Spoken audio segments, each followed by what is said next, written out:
Hi, turning to the Eastern lens as we explore below topics and more. Trump's 1776 Commission to Reassemble take a critical theory in history education, while farmers sues over racially discriminatory stimulus program.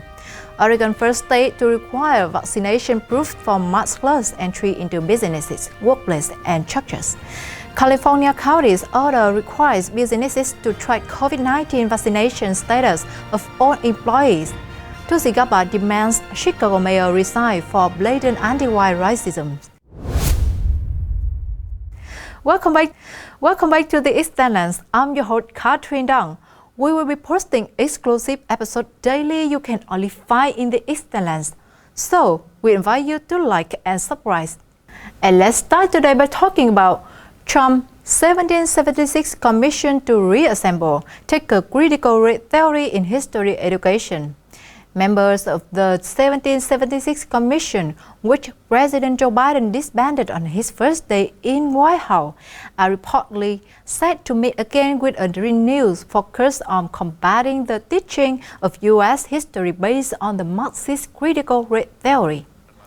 The Advisory Commission was established by the Trump administration in November 2020 to celebrate and promote the principles enshrined in the nation's founding documents.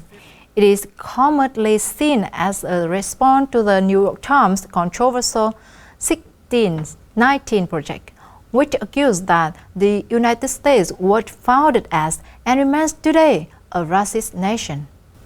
Nearly 4 months after its dissolution, the Commission regained attention when a leading member spoke against a Biden administration's proposal to prioritize funding education programs that promote the 1619 projects and critical race theory, an ideology rooted in Marxist class structure but with an emphasis on race, with the goal of dismantling all institutions of American society, which it deems as tools of racial oppression. And the second news we're going to discuss about why farmers sue over racially discriminatory stimulus program. A white Florida farmer is challenging part of the recent COVID-19 stimulus law in federal courts because it hands out federal benefits based on the color of a farmer's skin. The civil rights lawsuit, Winver Vinsack, was filed in federal court in Florida on May 18 by the Sacramento, California-based Pacific Legal Foundation, PLF, a national public interest law firm. Tom Vinsack is being sued in his official capacity as U.S. Secretary of Agriculture. The plaintiff, Scott Wynn, is a white man who has been producing sweet potato, corn, soybean, peanuts, and cattle on his own farm in Jennings, Florida since 2006. Like many farmers, Wynn has suffered economic harm as a result of the CCP virus, which causes the disease COVID-19. However, Section 1005 of the American Rescue Plan Act assumes farmers and ranchers are socially disadvantaged for no other reasons than their membership in a racial group. By contrast, Section 1005 categorically excludes other farmers and ranchers from loan assistance because they do not belong in a socially disadvantaged racial group, according to the legal complaint. It continues, but Wynn is categorically excluded from loan assistance under Section 1005 because he is white. Because Section 1005 excludes him from the loan assistance program based on his race, Mr. Wynn brings his lawsuit to eliminate Section 1005's race-based preferences and to restore the promise of equal treatment under the law. Next, we're going to talk about Oregon first state to require vaccinated proof for maskless entry into businesses, workplaces, and churches. The Oregon Health Authority, OHA, is requiring that people in workplace, businesses, and religious sites show proof of COVID-19 vaccination in order to be allowed maskless entry to the facilities. The state health authorities updated their masking guidance on May 19 following the Centers for Disease Control and Prevention (CDC) rollback of strict mask mandates. Businesses, employers, and faith institutions now have the option to adjust their masking guidance to allow fully vaccinated individuals to no longer wear a mask in their establishments, the OHA declared in a statement. The statewide policy is the first of the kind in the country, and it raising concerns for those who don't want to wear masks or take the vaccine due to a number of concerns, including safety, side effect, efficiency, mistrust in pharmaceutical companies, and a lack of full FDA approval. The American Civil Liberties Union (ACLU) in late March flagged vaccine passport system potential problems in an opinion piece, arguing they could create two types of unvaccinated and vaccinated people. And let's move on to another topic.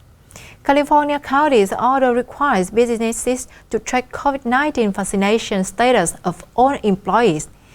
Health authorities in Santa Clara County, California said that businesses are now required to determine the vaccination status of employees. An announcement posted on the country's website this week stipulated all businesses and government entities must ascertain in vaccination status of personnel and must comply with the rules for personnel who are not fully vaccinated as required under a recent country order. The health order allows an employee to decline to hand over their COVID-19 vaccination status to their employee. If the employee declines to provide the information, the business should assume the employee may be unvaccinated and follow state and local requirements for unvaccinated employees. The order raises obvious privacy questions. And finally, we're going to discuss about Gabbard demands Chicago mayor resign for blatant anti-white racism. Former Hawaii Representative Gabbard accused Chicago Mayor Lori Lightfoot of blatant anti-white racism Friday for only granting one-on-one interviews to black and brown reporters, she said. Mayor Lightfoot's blatant anti-white racism is abhorrent. I call upon President Biden, Kamala Harris, and other leaders of our country of all races to join me in calling for Mayor Lightfoot's resignation. Our leaders must condemn all racism, including anti-white. Lightfoot announced earlier this week that she is prioritizing media requests from POC reporters as she commemorates the occasion of the 2-year anniversary of my inauguration as mayor of this great city. This is an imbalance that needs to change. Chicago is a world-class city. Our local media should reflect the multiple cultures that comprise it. We must be intentional about doing better. I believe that when running for office, I stand for this belief now. This time for the newsrooms to do better and build teams that reflect the makeup of our country. And that's all for today, my friends. What do you think? Let me know below. If you like what you heard, don't forget to share it with at least one of your friends, because everyone deserves to know the truth. Thanks for tuning into this Stanlands. I'm Katherine Dang, and see you next time.